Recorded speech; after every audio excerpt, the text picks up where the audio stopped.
أعوذ بالله السميع العليم من الشيطان الرجيم.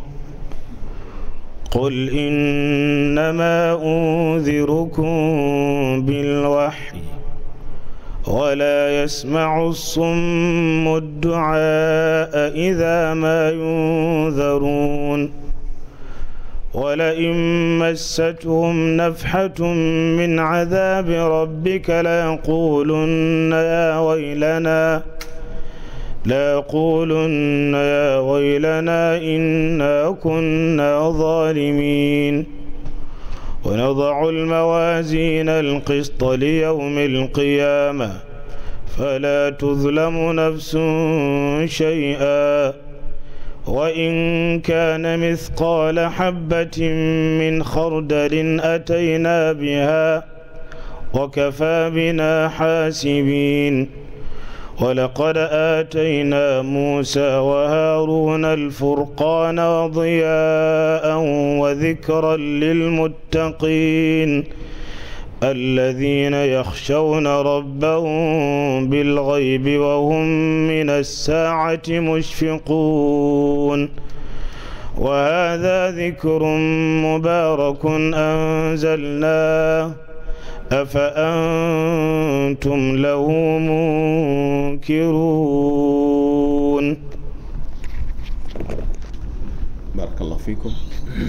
الحمد لله رب العالمين والصلاة والسلام على نبينا محمد وعلى آله وأصحابه أجمعين أما بعد فالسلام عليكم ورحمة الله وبركاته. This morning we have started our 16th day in this holy month of Ramadan, the month chosen by Allah for revealing His book, the month in which, like I have said, determinations of the Ummah get increased. We only hope that during the post-Ramadanic sessions that we keep the ball rolling. In this month, some people are given the opportunity to go for Umrah. Umrah in the month of Ramadan is like Hajj with the Prophet himself. He said it. So if somebody has material ability and capacity to go for Umrah, please do that. Do that. It's a beautiful opportunity. Not only that, if somebody goes for Umrah in the month of Ramadan, he has three classes of Umrah. There is the Umrah, he has gone. There is the road of Hajj, which is bigger than Umrah itself. And if he has taken time, especially on a Saturday, to go to the Masjid Quba and pray, the reward of Umrah is also recorded for him. You can see the opportunities, are there. If you have the means, you have the pocket, try. May Allah give us in abundance in a way that is pleasing to Allah subhanahu wa ta'ala. I have explained the first out of the 5 of 5. We are now moving onto the 4th and 5th just together today, inshallah ta'ala. The 4th one is وَلَمْ يَنْقُضُوا عَهْدَ اللَّهِ وَعَهْدَ رَسُولِهِ إِلَّا سُلِّطَ عَلَيْهِمْ عَدُوٌّ مِنْ غَيْرِهِمْ فَأَضَى بَعْضَ مَا فِي أَيْدِيهِمْ. If my ummah breaks the covenants, the treaties, the agreements, the injunctions between them, then their enemies will be sent on them to be taking away their properties, to be making them like little creatures, to be just eaten and swallowed. Now, what are these al-uhud? Any treaty you've entered between you and somebody, and the treaty is not based on act of disobeying Allah, and you decide to break it, that is the meaning. But first, between you and Allah, your creator, there is a kind of a covenant between you and Allah. Is that you will worship him, you will adore him, you will abide by his do's and don'ts, you will obey his messenger, the prophet. You know the rights of the Prophet ﷺ. You do not bring something against his clear teachings. His name wouldn't be called without you saying sallallahu alayhi wa alihi wasallam. You respect the members of his household family. You know the value, the status of his companion Sahaba. You live by his sunnah, out of many things to mention in this context. So also between you and human beings, if in activities of trading, commercial activities, academic pursuit, you name it, there is a standing agreement between you and your employees, an example, and they're very clear. You do not break those covenants. Like during the war, a ceasefire has been declared. You know ceasefire? Stop fighting. That is ceasefire. وقف إطلاق النار. اتفاقية التي أدت إلى وقف إطلاق. That is ceasefire agreement. Now the opponent was comfortable that no more fighting. They went to sleep, but unknown to them, the treacherous party encroaches and then started fighting against them. That is breaking the covenant. If a people act in this manner, then they are triggering, they are inviting Allah's wrath, Allah's anger, Allah's condemnation. So their enemies will be sent upon them. So you can see, if we live together, there are covenances between you and your wife. An example, you marry a lady, she told you before the marriage you should agree to allow me to go and complete my degree in a college. You said no problem, it's okay. You agreed. You don't have right to break it, unless if there are things that emerge that are contrary to Islam. You put a big stop. She told you it is your duty to be picking me in your car to and fro. I agree. Later you break the covenant. It's a covenant in this case, brother. And you do it without any justifiable reason, just at will. Even your little kid, Baba, if you go to the market, buy me a doll, buy me cheesy, buy me balloon, buy me motorbike. Don't worry, I'm gonna buy it for you. It's a promise. It's a kind of a covenant. And you have the means. Even though you should have said inshallah first. وَلَا تَقُولَنَّ لِشَيْءٍ إِنِّي فَاعِلٌ ذَلِكَ غَدًا إِلَّا أَنْ يَشَاءَ اللَّهُ. Don't say I will do ABCD without saying if it is by the will of Allah. Now you have the means. You have never forgotten. You just decide to break it. Think it's just a little kid. No, you are building a negative perspective in your house. On coming back, he says, Baba, you're welcome. Where is my promise? Hey, stop it. You begin to bark at him like a dog barking. You're combining two fitna on him, breaking the promise and barking at him. So he is being kind of traumatized mentally. So, oh, that's how life is. I too can promise later and break it, because I am taking my lifestyle from my father. This is a part of it. If that becomes your attitude, your behavior, then enemies against you will be sent on you, and they will be wreaking havoc on you. Na'udhu billahi min dhalik. This is part of the 545. And look at the Ummah today.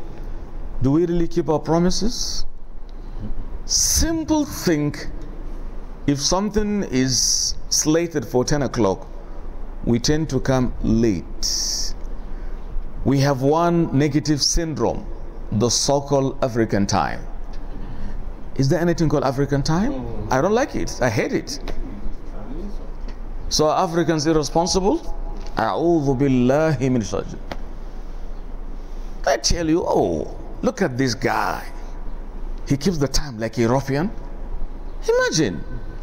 So are you telling me European is by far better than you are? And he's not a Muslim. So the European is taking Islam away from you. You are just a Muslim by name, nominality, not activity. There is nothing like African time. It's a misnomer.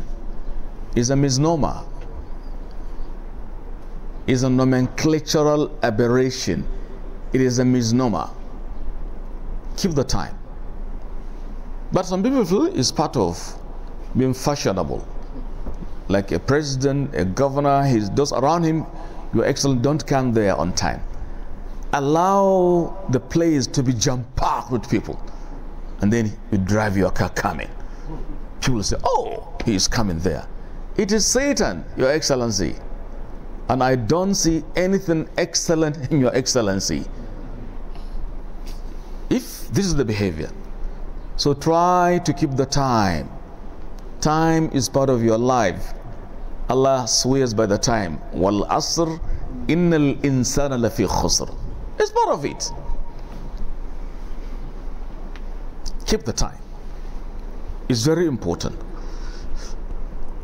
In some situations, deliberately, in some of our society, I'm saying some of our societies, when an Islamic preaching session is holding, deliberately they will tell the people the preaching is starting by 9 o'clock, but actually it's by 11. They tell you that is how people should come early. So our attitude, astaghfirullah, has, allow me to say this, degenerated to this despicable level of even lying. The foundation is based on lying. Let's tell them 9 o'clock so that they come early. So who is to blame? The ulama, the shuyukh, the teachers, or those invited? Or is it because the people are not ready to listen? If Europeans really are timekeepers, then from where have they taken this good example? From Quran or from where? Your book says it. وَأَوْفُوا بِالْعَهْدِ إِنَّ الْعَهْدَ كَانَ مَسْئُولًا. Fulfill the uhud, the promises. And remember, the signs of a hypocrite are three. One of it is, if he promises, he breaks the promise. So that is the close explanation, closer to the meaning of item number what? 4.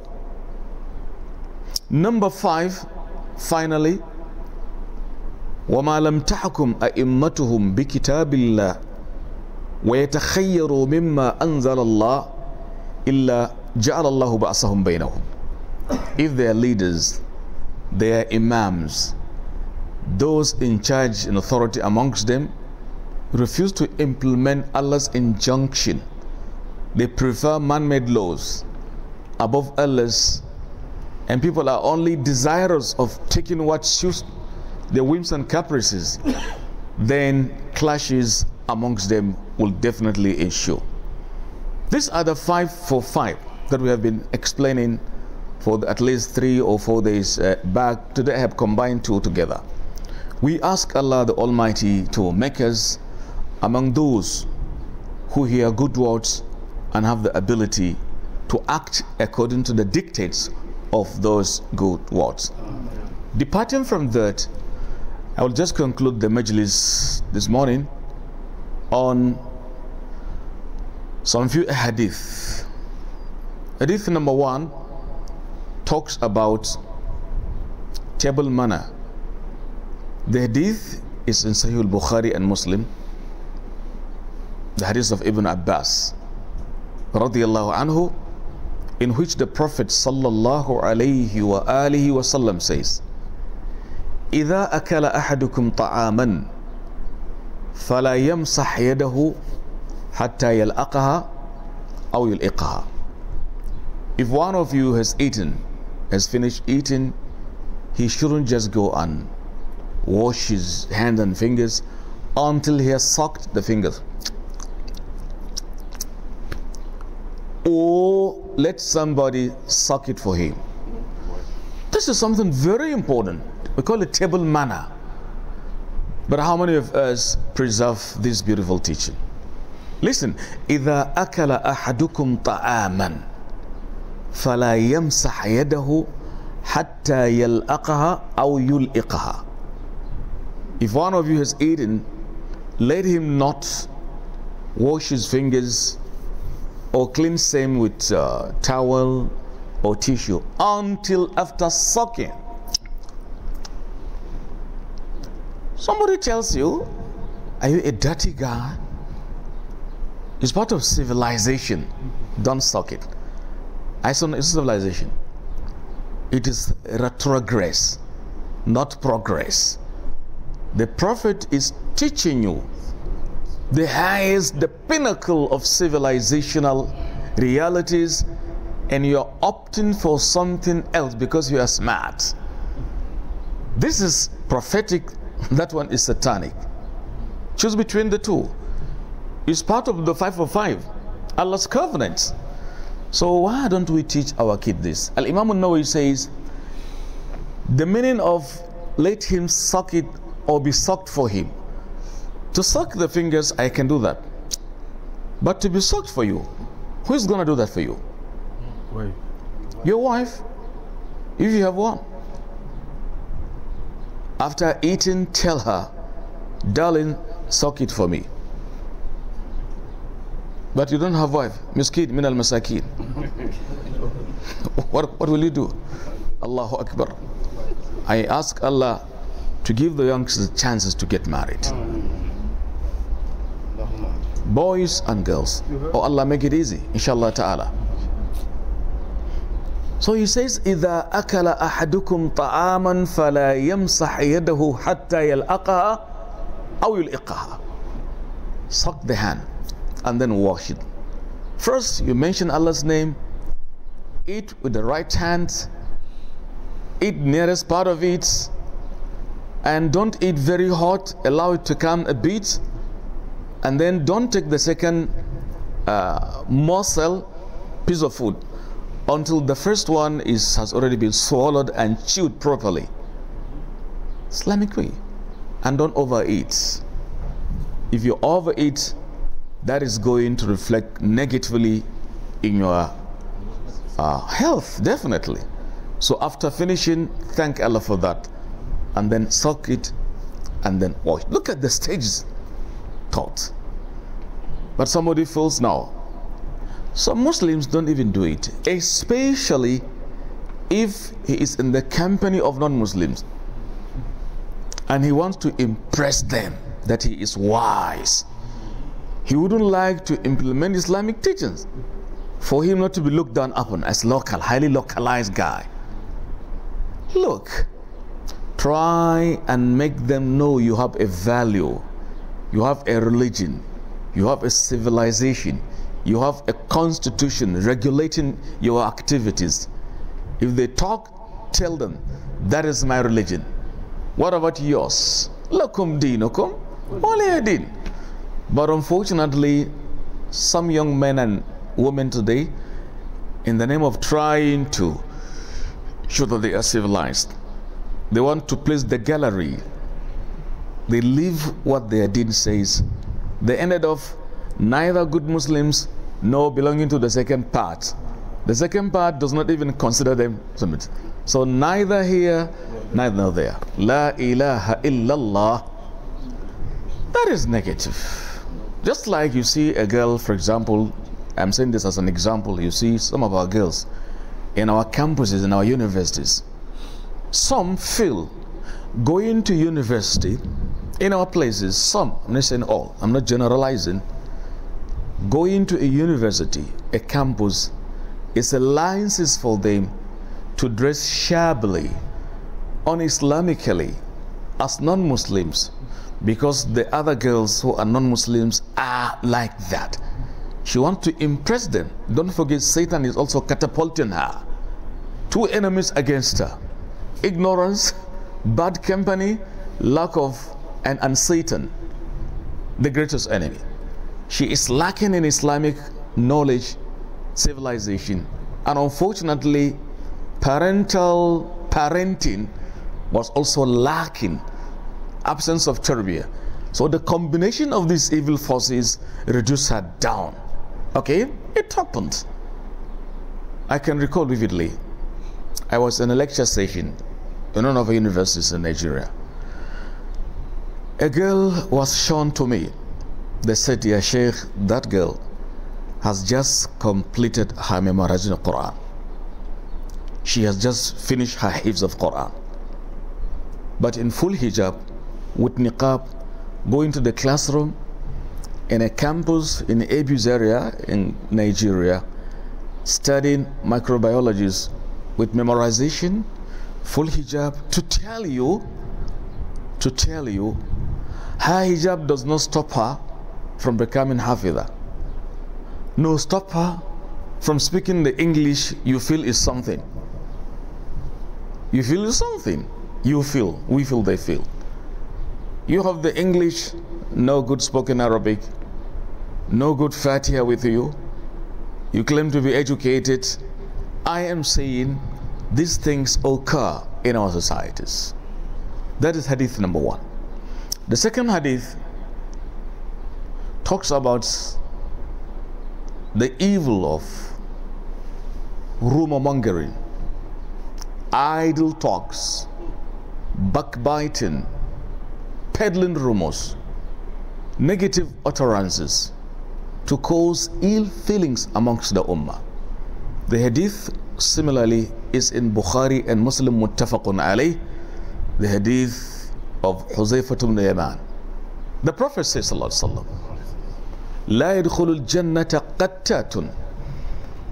In one riwayah, namam. The namam will never ever enter the paradise. Either qattat or namam. Who is namam? Namam is the gossiper. He enjoys gossiping.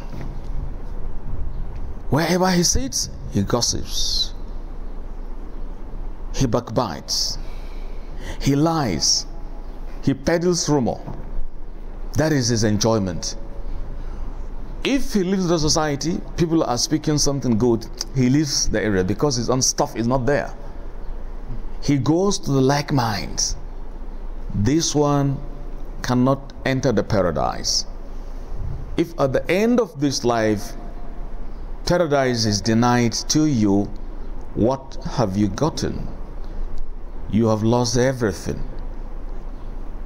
You can lose all of the world materially, but if finally Allah grants you His acceptance, endorsement, you are the luckiest of all the lucky people.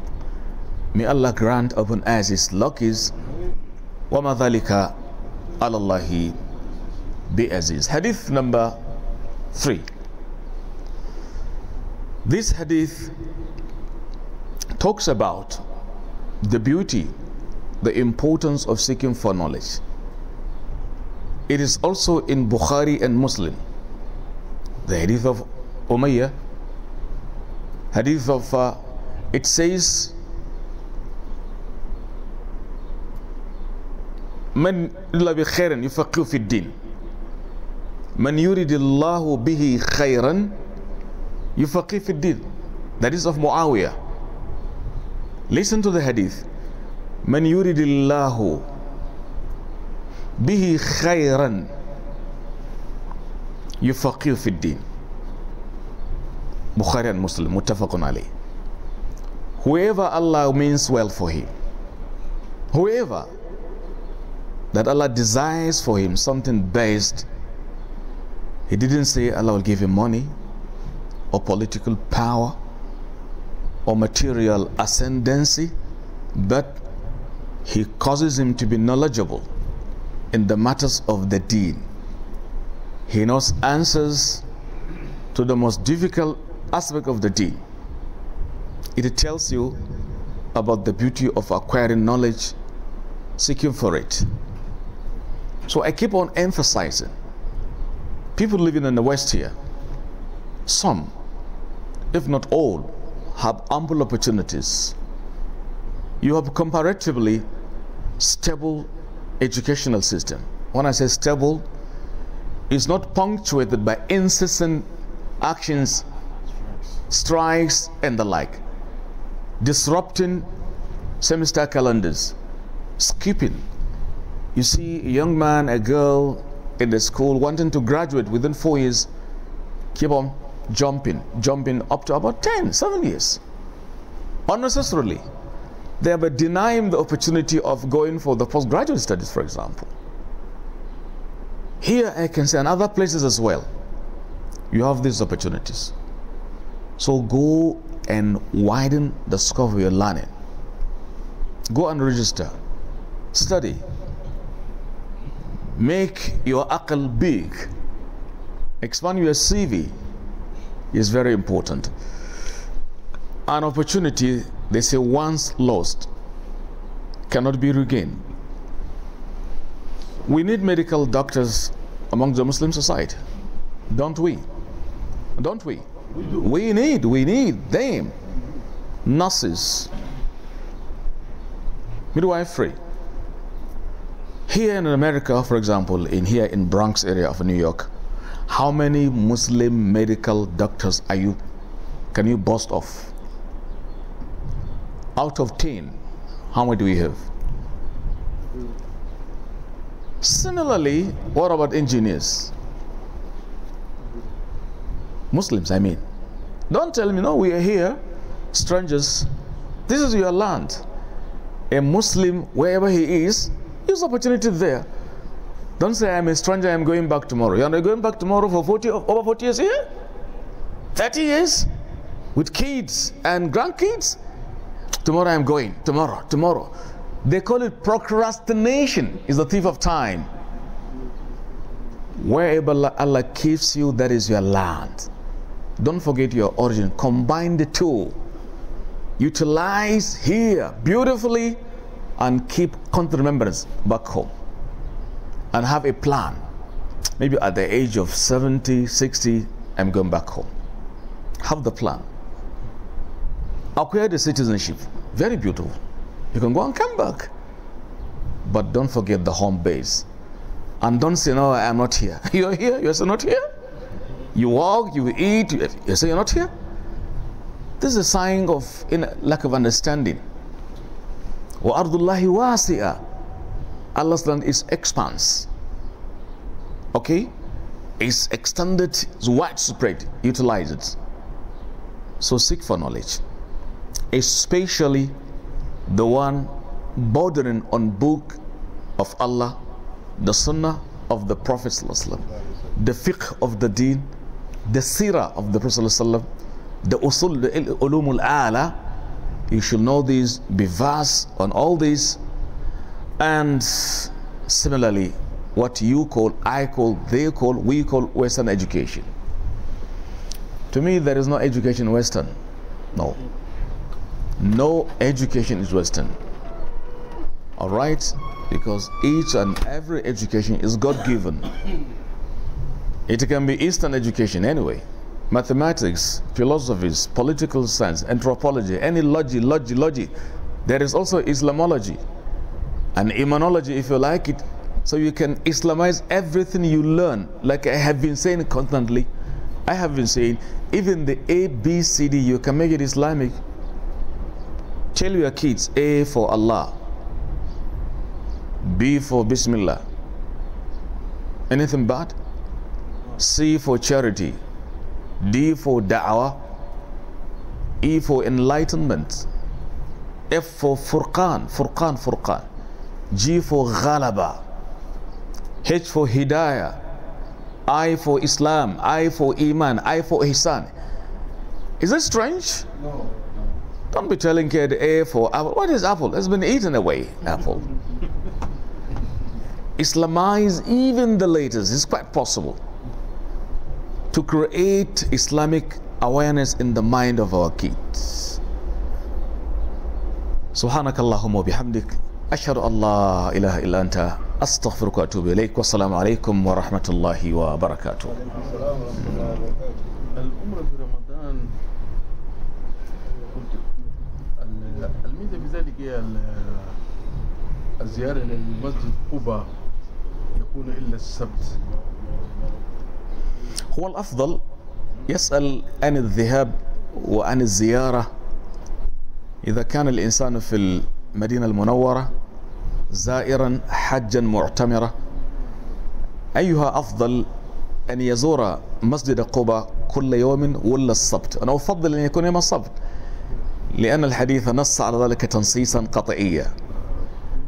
That if somebody is in Medina on Umrah or visit or Hajj, which day is preferable for him to pay a visit to Quba Masjid?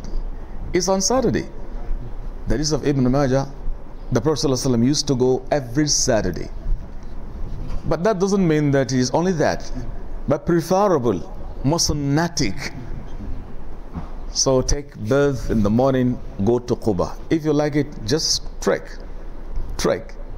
It's a trekkable distance, though it's a bit far. That's why you should be exercising rigorously before going there. Yeah. Wallahu alam. Second su'al? Yes. You said if you eat, you can eat with your hands or with a spoon. So it's different. I mean, Yeah. Because if you say, if one of you eats, he shouldn't wash his hand and remove the debris until he has sucked the fingers. What if I use fork? Isn't it? Why if I use spoon? Nobody is saying using fork is haram. No, it's lawful. It's a means by which it is your hand working anyway. So suck the spoon. It's in place of your finger. Yes. Even though somebody told me there is a kind of a secret, there is value, medically speaking, in using your hands. And I was amazed when he explained to me, as a medical expert, tell me the secret behind eating with your hands. If you bring your rice, you want to eat rice, if you use your hands once, twice, thrice, and the food remains, you remove the hand, cover the food. In the morning it will be watery, you will see water, unlike if it is a spoon. He said, why? There are some created entities in your fingers that cause the food to be watered. That health tells you using the hand helps in digesting your food. La ilaha illallah. وفي كل شيء آية تدل على أنه واحد. You can see the hikmah. So we Africans, we thank Allah. We use our God-given fingers. That's all. Maintain your Africanity. Okay. Last question. Yes. Nafi? Okay, I will ask. Are you ready? I'm going to ask you. Somebody at the beginning of eating has forgotten to say Bismillah until he was taking his last morsel, morsel loma, the last part of it. Then he remembered, oh, Allahu Akbar, I haven't eaten what's Bismillah. What should he do now? Yes, brother. You should give me hadith.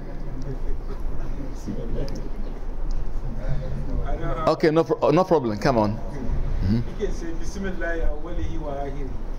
He says he should say Bismillah awwalihi wa akhirihi. That is correct and that is incorrect. That is true. He should say Bismillah, but not awwalihi. It's fatha awwalahu. Correct it. Bismillah awwalahu wa akhira. Fatha, not awwalihi. That is the wording. Meaning, in the name of Allah, at the beginning of my eating and at the ending part of it. That should have taken care of the mistakes you have committed, and that marks the end of this session. Subhana rabbika rabbil izzati amma yasifun. Yes, what do you want to say? Eating before you put your hand in the food, you say Bismillah, or taking before putting your mouth? No, it is preferable when the bowl of the food is brought before you, you've washed your hand, your mind is already set. For what? Then mention Allah's name. It's not only when you are taking the morsel. No, the whole situation is covered by my Bismillah. You're immunizing yourself entirely. Okay? Subhana rabbika rabbil izzati amma yasifun wa salamun ala al-mursaleen walhamdu lillahi rabbil alameen wassalatu wassalamu ala Muhammadin wa alihi wa sahbihi ajma'in.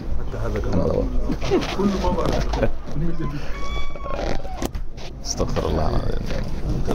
امين ان شاء الله. امين امين بارك الله حياك الله.